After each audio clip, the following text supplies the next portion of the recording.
The Austin Allegro is often remembered as a joke, but that is exactly why its story is so fascinating. Behind the awkward shape and famous Quartic steering wheel was a car full of ambition, clever engineering, and painfully British compromises. Subscribe if you enjoy forgotten classic car stories. Today, we're looking past the punchlines to reveal the surprising details that made the Allegro far more interesting than its reputation suggests. The square wheel that became a national joke. One of the most distinctive features of the Austin Allegro was not hidden under the bonnet, it was right in the driver's hands.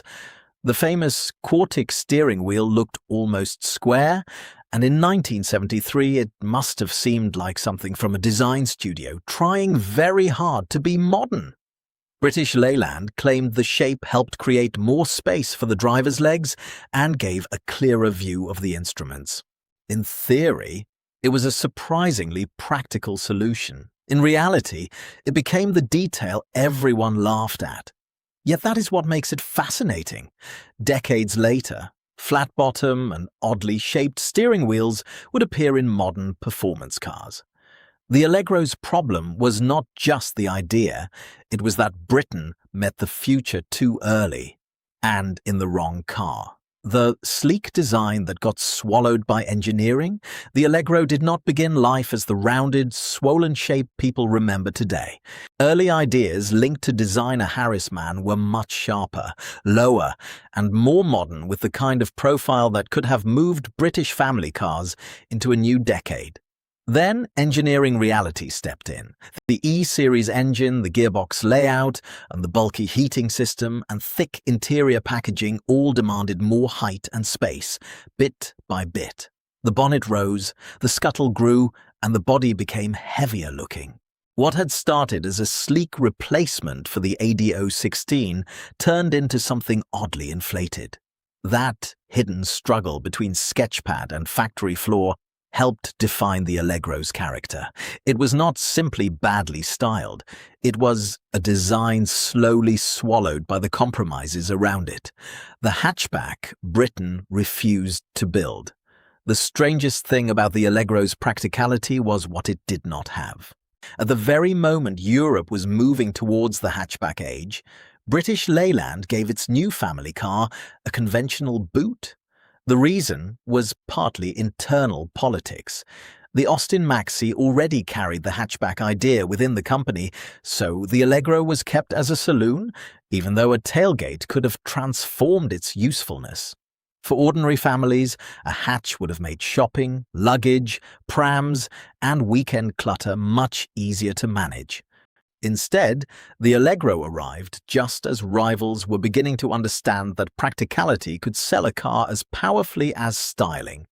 The estate version helped, but it came too late to change the main story. The car Britain needed was hiding inside the car Britain chose to build. Hydragas, the clever suspension nobody trusted. Underneath the Allegro sat one of its most interesting pieces of engineering, Hydragas suspension.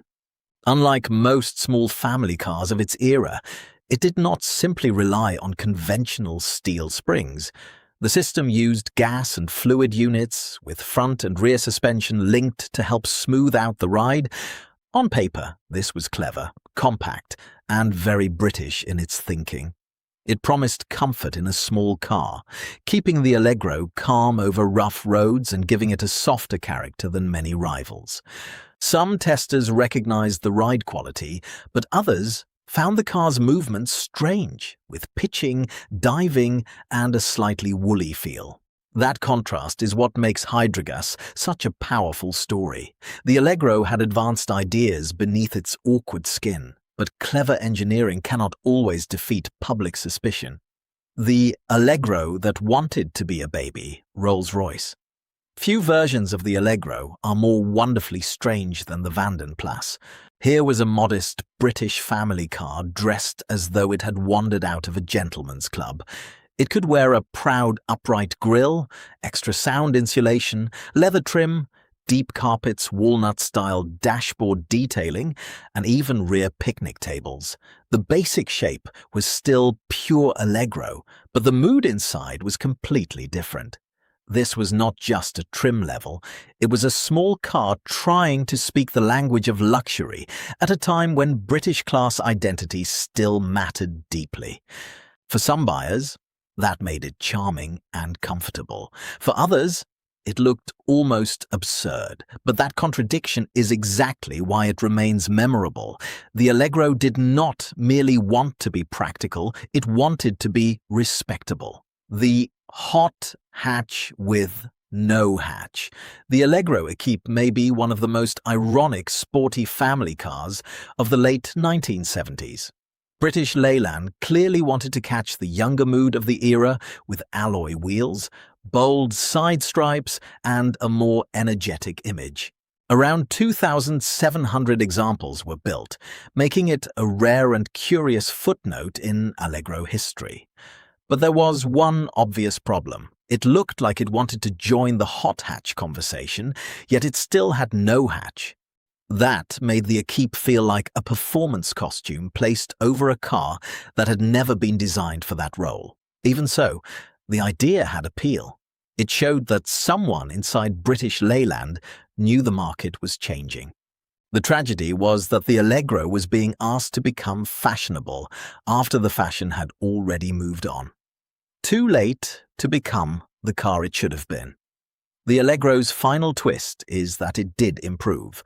Series 2 brought useful changes to the suspension, rear passenger space, engine mounting, ventilation, and gearing. Series 3 later added a fresher dashboard, detail styling updates, a front spoiler, and on some versions, a more modern face with 4 round headlamps. Later, E+ engines also helped make the car feel more developed. These were not meaningless updates. They made the Allegro more mature, more usable, and closer to the car it should have been from the beginning.